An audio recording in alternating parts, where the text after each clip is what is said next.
Okay, so after you finish draining all the oil from your Arien's 1128, I forgot to mention that also when you're tipping the snowblower over, you also want to remove the plug for the oil, and that'll allow air to come in, so that way the oil just drains a little bit faster. And like I said, also you want to run your engine for 5 minutes beforehand so that the oil gets nice and hot, and that way it'll drain all the dirty oil out of the back of the snowblower a lot faster.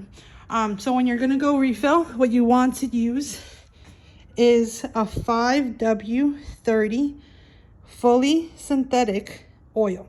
So I'm using this Mobile One. You can also use Pennzoil, or you can use the official Arien's 5W30 engine oil.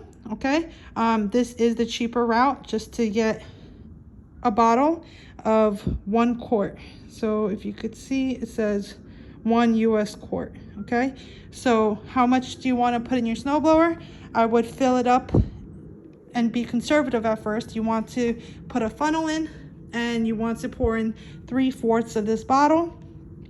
So there is no rush. Make sure you do not want it to go above the full line. So it's better to be conservative and only put in about 3/4 of the container. You can always add. So if you look on the stick, I don't know if you could see it, but there's a crisscross lines, and on top it says full. So you want to be in the crisscross lines and below the full mark. Okay, so obviously before you put in the oil with the funnel, you want to put your drain plug back in. So you're gonna put your vice grip on, and you can see it is pretty dirty. The threads are pretty dirty from last year. So you're gonna just take a wire brush and try to clean it up a little bit, especially the first couple of threads where the nut's gonna go on. You just want to clean it up as best as you can. Okay, you're gonna take a paper towel and you're just gonna clean it up. Okay, so after, just clean up your threads real well. Okay, get all the dirty oil out. Okay, so after you're done with that, the trick is to actually put Permatex Anti-Seize lubricant on the threads. So inside of this, there's gonna be a little brush, and also I would wear gloves because this can get pretty messy here.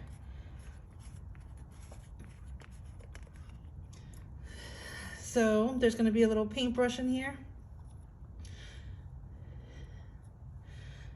Okay, and you're just gonna take a little bit from the brush and paint it on the threads.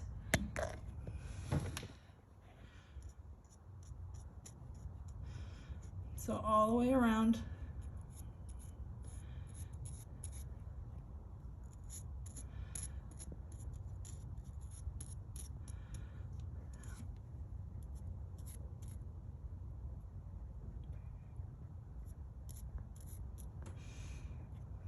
Okay, just put a little bit on there.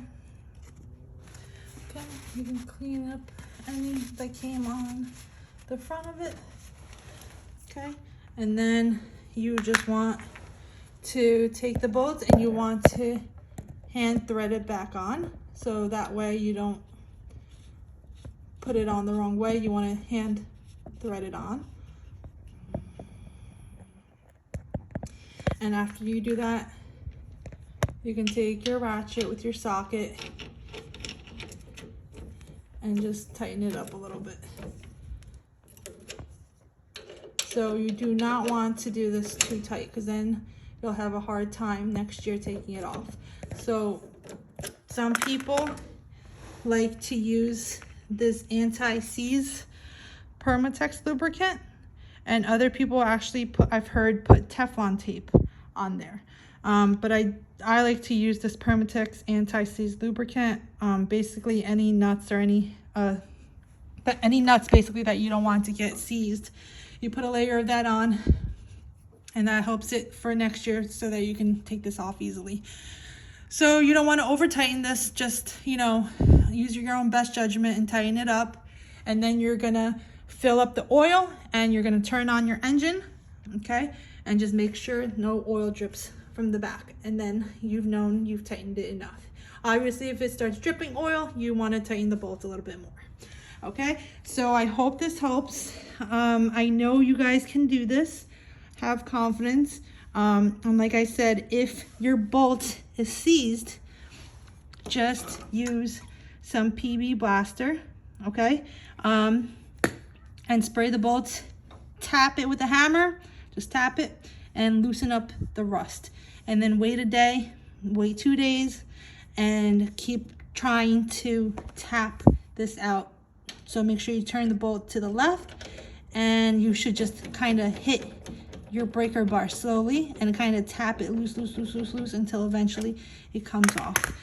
You will be able to get this off. Just keep trying. All right, so I hope this helps. Like and subscribe.